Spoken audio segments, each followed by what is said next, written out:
Ew, gotta get rid of this old Backstreet Boys t-shirt. Tell me why. Because it stinks, boys. Tell me why. I've washed it so many times, but the odor won't come out. Tell me why. No, you tell me why I can't get rid of this odor. Have you tried Downy Rinse and Refresh? It doesn't just cover up odors, it helps remove them. Wow, it worked, guys. Yeah. Downy Rinse and Refresh removes more odor in one wash than the leading value detergent in 3 washes. Find it wherever you buy laundry products. Welcome to the Human Capital Innovations Podcast. We're your source for personal, professional, and organizational growth and development, where we share original research, explore industry trends, and interview executives and thought leaders from across the globe. We hope you join us often for practitioner-oriented content around all things related to leadership, HR, talent management, organizational development, and change management. Maximize your personal and organizational potential with Human Capital Innovations Podcast.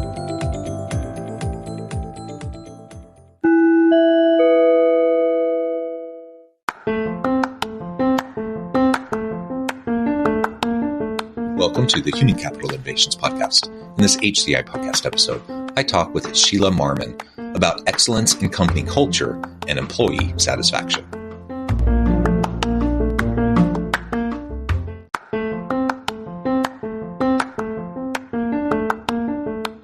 Do you enjoy the Human Capital Innovations Podcast? Enjoy ad-free listening by going to the Patreon page, and please consider contributing even at the producer or sponsorship level. And please leave a review. Thank you for your support.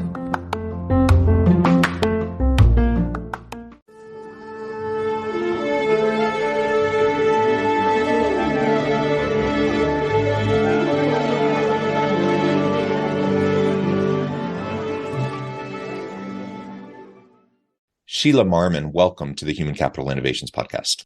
Thank you so much, John. I appreciate the time and being here with you today. It is a pleasure to be with you. Where are you joining us from today? Los Angeles, California. Sunny Los Angeles. Hopefully the weather's beautiful. It's nice and cold and still quite dark here south of Salt Lake City in Utah. We're meeting first thing in the morning following the Thanksgiving break. So we're all dusting off the cobwebs from our minds and getting back into the swing of real life, as my wife put it this morning, as we were shuttling all the kids off to school for the first time in a week and trying to get back into the swing of things.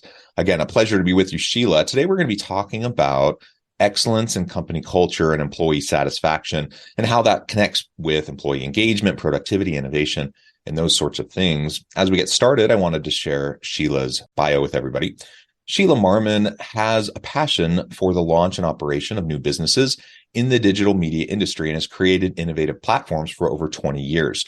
As founder and CEO of Mirror Digital, an interactive media and advertising company, she helps Fortune 500 brands tap into the fastest growing U.S. consumer base, the multicultural market. She has executed over 700 digital campaigns in this space for clients that include AT&T, Clinique, Disney, Ford, General Motors, Intel, IPG Group, et cetera, et cetera, et cetera. I could go on and on and on. And she just continues to do so many great things. Her success, the keys to her success really is the union of brand operating experience, world-class strategy and management fundamentals, digital transformation experience, and deep passion for multicultural and trend-setting growth audiences. Again, a pleasure to be with you. Anything else you would like to share with me or my audience by way of your background or personal context before we dive on in? No, you did a good job. I see my assistant sent over the long bio, so everyone got a lot of information there. No, it's fantastic. You've worked with some really great people in your company. But what we really want to talk about today is this recent award and acknowledgement that your company received around excellence in company culture and employee satisfaction. So if you could tell us a little bit more about that, and then we can really dig into what you're doing at your company, kind of a mini case study of what you're doing that garnered that kind of recognition. And more importantly, just so you're tapping into the collective genius and the potential of your people. Thank you so much for that, John. Well, the collective genius of my people is absolutely right. We were fortunate to win an Inc. Best Places to Work acknowledgement. So that was really exciting for our company to be acknowledged as a best place to work nationwide.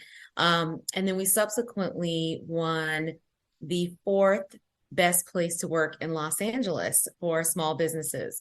So continuing on that success and having people recognize the culture and the work environment that we're creating has really been really amazing and really exciting for our team. And it's always wonderful to be acknowledged for the good work that you do.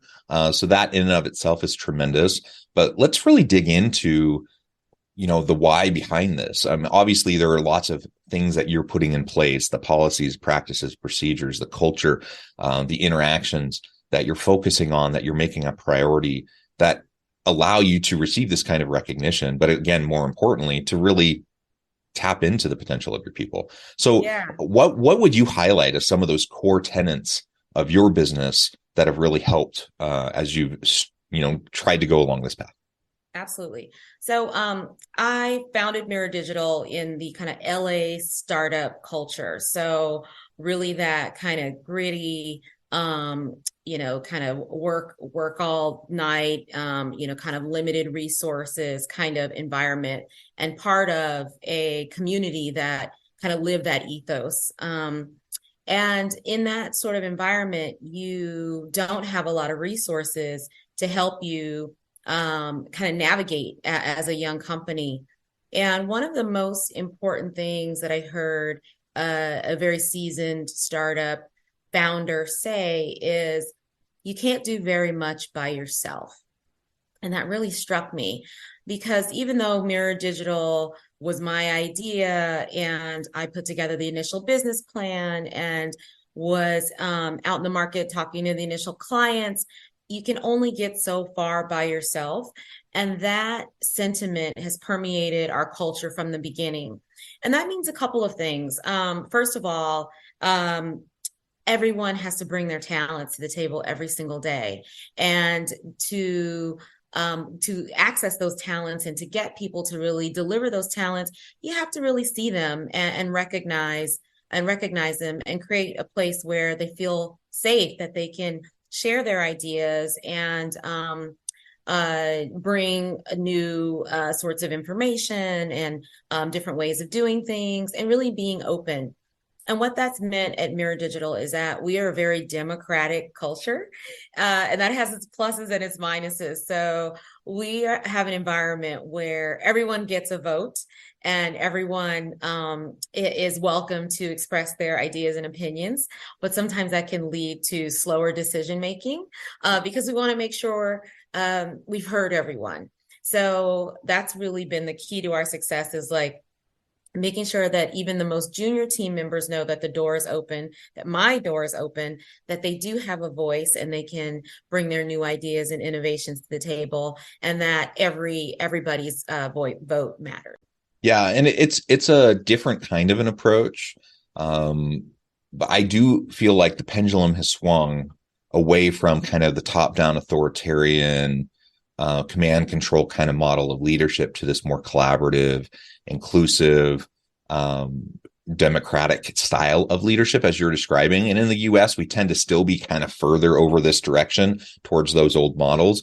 But you go to other parts of the world, for example, Norwegian countries, the Netherlands, they're very well known for companies, Spotify or IKEA. Like these companies are very well known for this kind of democratic style of generating collective buy-in. It takes longer up front, but then usually once you get that collective buy-in, then you can run really fast and everyone's on board instead of having competing interests and managing all of that. So it's a different style, it's a different approach, but it can be very, very successful. And that's really fascinating to hear that that's your approach right there in Southern California. Absolutely. And one thing I'll add to that, being a founder in the innovation space, and, where typically founders don't look like me, I'm acutely aware when I'm not hearing certain voices, and very proactive about making sure that everyone feels like they have a stake in what we're doing, and that that their voice is important. And so I think that's something that is easy to lose sight of when you think that, oh, my way is the only way or the best way or the way everyone does it, coming kind of from outside of the traditional canon of what a tech founder looks like. I've been very welcoming of having everyone have a seat at the table.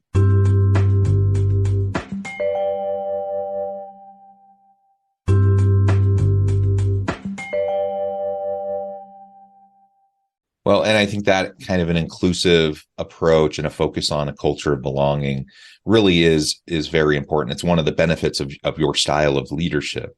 And now, clearly, being a woman of color, as you mentioned, you might physically look different than the typical kind of tech bro white guy kind of demographic that is probably more common.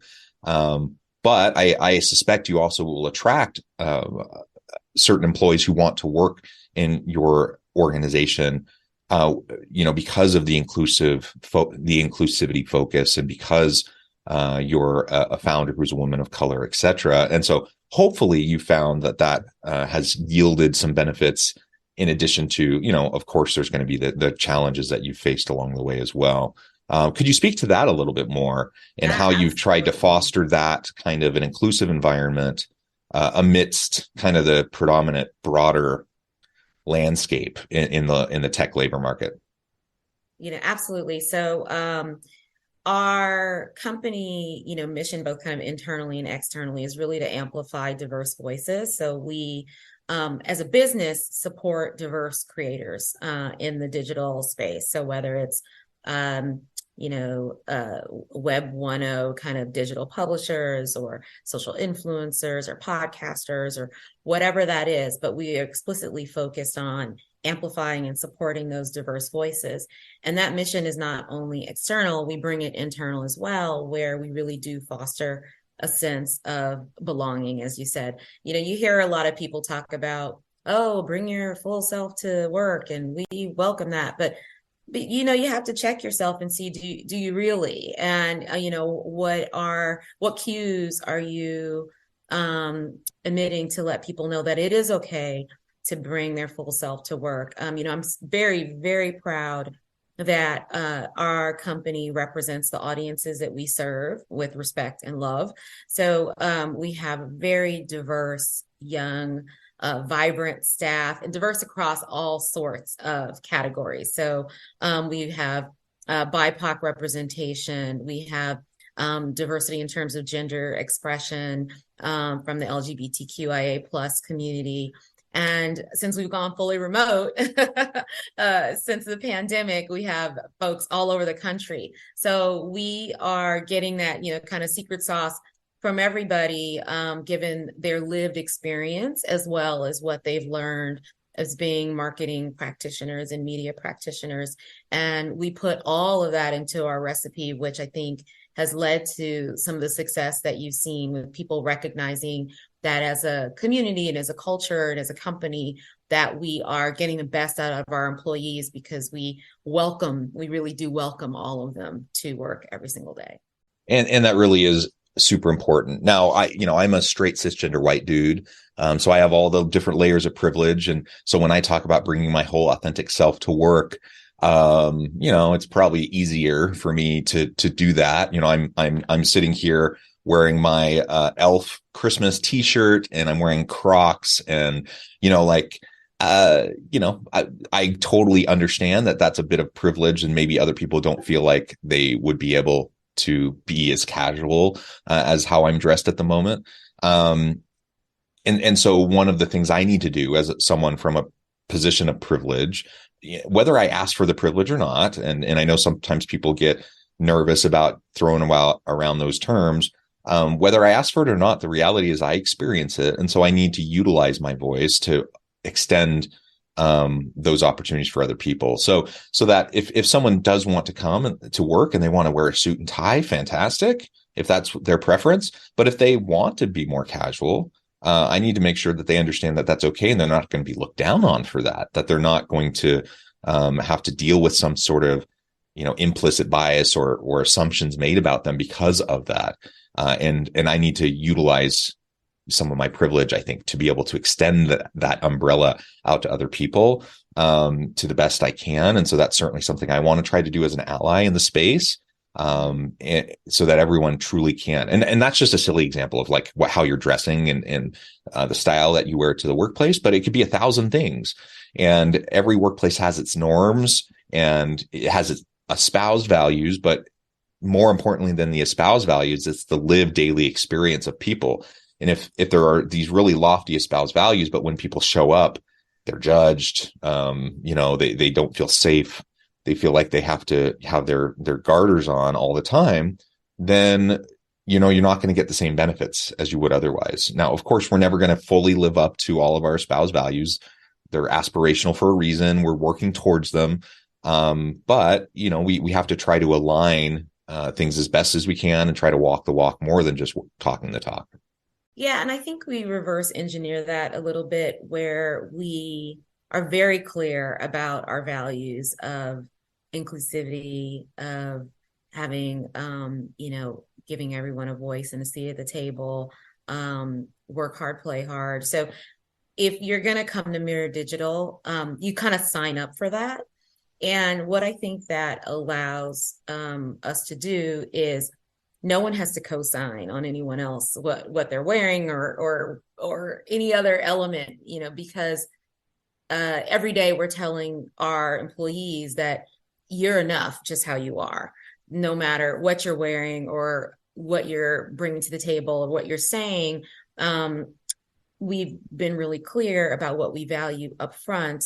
And if you are into that and you're down with that and you want to be part of the community, then we let you know that the small things on the fringes, are less important. Just, the direction, our North Star, and trusting that what you are going to put forth as an employee, how you're going to behave, what you're going to promote, how you're going to drive our work forward is going to be in alignment in all of those things. And I think that is part of also what helps unlock that talent, because people feel empowered and they feel like they can drive the business forward the way that they choose to.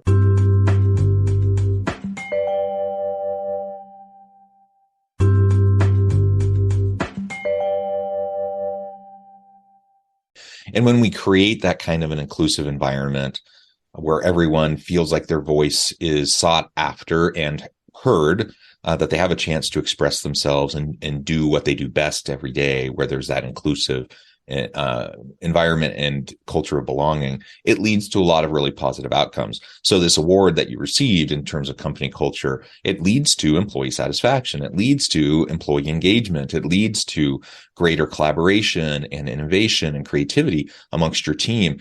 Maybe we can spend the last few minutes together talking a little bit about how you've leveraged this really healthy culture into those sorts of bottom line business outcomes for your organization. Yeah, absolutely. So again, I'll go back to saying, we have a democracy and that has its pros and its cons. So lots of great ideas at the table, but sometimes it's messy. And so, thinking through what are the structures and the processes that are going to help our team be successful, making sure that there's clear delineation of roles and responsibilities, because if everyone has a voice, okay, well, who gets to decide at the end of the day? So those are some of the things that we continue to work on to create the proper boundaries, to create the proper channels of communication, because we, again, want everyone to feel like they can participate in every aspect of the business, but there are certain departmental and functional responsibilities that we've got to make sure we are signing off on and getting done every single day. So really that tension is always there, and figuring out how to manage that so that people know, well, these are the 5 things I've got to get done every day, and the buck stops with me, versus having everyone around the table at a brainstorm to talk about, well, what's the vision for Mirror Digital over the next 5 years? It's going from that 50,000 foot down to that, 5 foot level and back and forth, and having the way to, to navigate that. Yeah, that's excellent. And as we've mentioned, there's just so many really positive things that come from that kind of a psychologically safe, healthy, emotionally and physically healthy kind of workplace environment where people can just bring their whole authentic best selves to work, bring their passions with them, tap into those passions, grow into their potential, and just do really cool stuff. And that's what we all want, right? We all want people to just be excited, so that Monday after Thanksgiving break, where everyone's still having a little bit of a turkey hangover, right? And they've really enjoyed having time away from real life for a little while. When people wake up on that Monday morning after Thanksgiving break, they actually, they might drag their feet a little bit because that's normal human behavior, but they're actually going to be excited to get back to work, and they're going to be excited to see their team, and they're going to be excited to see their colleagues and to work with them and get back to the cool projects that they're working on. Like, they're going to get re-energized. And I certainly experienced that. I won't lie. There's a part of me that wanted to extend Thanksgiving break another week. That would have been lovely. But on the other hand, I'm excited. I'm excited to jump back in. And I'm really thankful that I have a job, that I work with people where I feel that excitement, where it's something that I truly can look forward to. Not everyone has that. And so if we can create that environment in our workplace, man, it's going to make all the difference, especially in a tight labor market when we're trying to attract and retain great people, and get a leg up in the human capital side of the business. Yeah, absolutely. And there are a couple of tactical things that I'll add to that. So, one thing that I like, you talk about coming back from vacation and everyone kind of getting back to the projects that are exciting. We definitely try and keep it exciting, and we're working with amazing brands, and we're doing cutting edge, innovative media programs. So all of that is really great. But I always keep in mind that Mirror Digital is my dream. I wanted to build this company. This is what I love and what I wanted to grow and foster. And this is not necessarily the dream of all of my employees. So I asked them, I'm like, what is your dream? What is your side hustle? What do you do in your spare time? And we celebrate those things. So we have someone on our team who is a chef, and she has a company that is, does baked goods. We have someone on our team who's a documentary filmmaker. We have someone on our team who produces concerts. We have someone on our team who is a photographer. So we have all of these people that have these amazing passions that they have outside of work. And we welcome those. Like, we want to hear about it. We watched the documentary film that our colleague made. We watched it together, and we celebrate those things. And I think when people feel like they can show that part of who they are, and that this is a key element of how they define themselves, and that it's welcome in the workplace, I think that's also huge. So that's one tactical thing I wanted to share.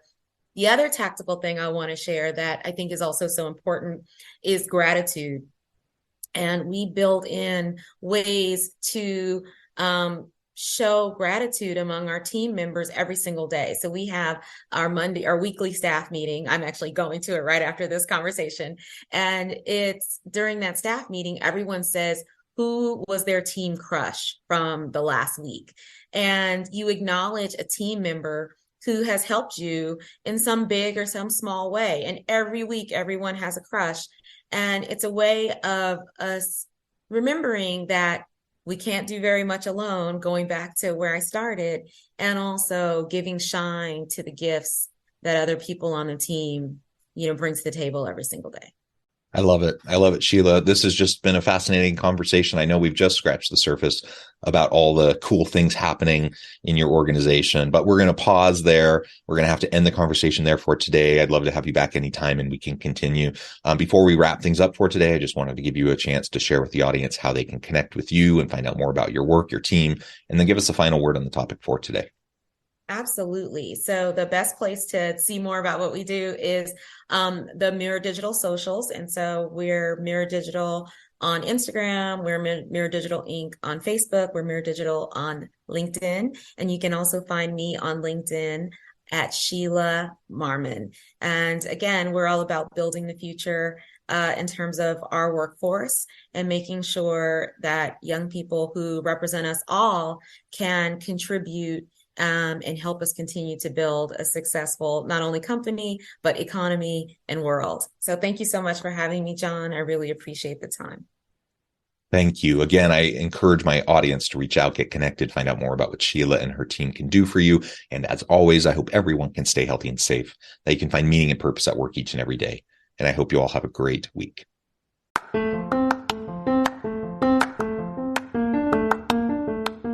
you enjoy the Human Capital Innovations podcast? Enjoy ad-free listening by going to the Patreon page. And please consider contributing even at the producer or sponsorship level. And please leave a review. Thank you for your support.